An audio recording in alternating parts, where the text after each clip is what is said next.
ඔයාලට අද නම් කියන්න තියෙන්නේ ඇත්තටම දුක හිතෙන කතාවක්. මේ තියෙන්නේ මම මීට කාලෙකට මාස 4කට විතර කලින් හිටවපු ස්කොච් බොනට් ඩාර්ක් ග්‍රීන් පැල. ඔයාලට පේනවද? මේ මෙතන තියෙන පැලෙත් ඇත්තටම අඩියක් විතර උසයි, කොළ එක තට්ටුවයි තියෙන්නේ. මේකෙත් එහෙමයි. මේවා සාර්ථක නෑ. මේකත් එහෙමයි. මේ කරල් හැදිලා නෑ එකකවත්. අපි මේ ටික ඉතින් ඇතෑරලා දැම්ම වැඩක් නැති හින්දා ගොඩක් මහන්සි වුණා මේ වැඩේට.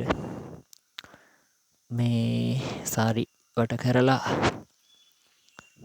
7 වෙසන් පර්චස් 30ක් විතර වගේ ඉඩමක් තියෙන්නේ.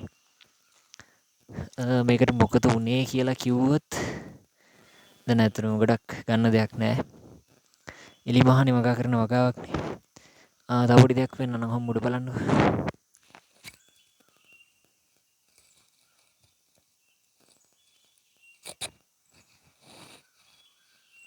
එතන එහෙම එක ගහක් තියෙනවා. ඊට පස්සේ වටේට පිටක් උඩ බලන්න ආයේ.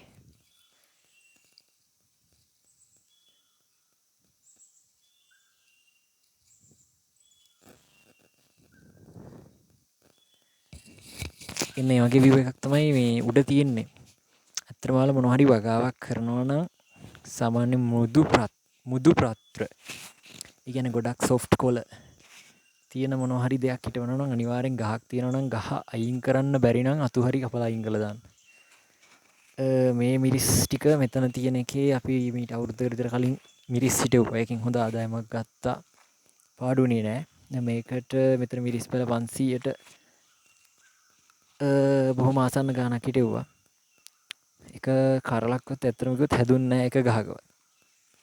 මේ ලංකාවට ආපු දිට්ටා ඒ සුලිකුණාටු හින්දා වැස්ස වැඩි වෙලා කොහොම හරි ගස්වල කොළ කඩන් වැටිලා. එතකොට සාමාන්‍ය මාසෙකමාරක දෙකක වගේ පැල. මම පැල ටිකේ ෆොටෝ ටිකක් දාන්නම්. පැල ටික හොඳටම තිබ්බා. මේ මං ගිය පාරත් මේ එලි මහනිමයි වගා කරේ බෑග්ස් වල නෙවෙයි. මේ දැන් ඉතින් ගන්න දෙයක් නැහැ. කැලෑවක් තනි කැලෑවක් වෙලා තියෙන්නේ. තව ටිකක් පල්ලෙහාට ගියත් මේ කියන මේක සුද්ධ කළ වැඩක් නැහැ. මම ඔයාලට දැනගන්න කියන්නේ මොනවාරි හිටවනවා නම් ගස් තියෙන තැන්වල හිටවන්න එපා මොකුත් දේවල්.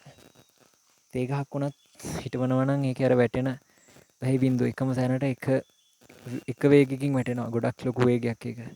එක ළඟ ළඟ වැටෙනවා. වැස්ස වැටෙන්නේ එහෙම නෙවෙයි. පොළව හැරෙනවා. මේ බලන්න මේ ගහ යට මේ.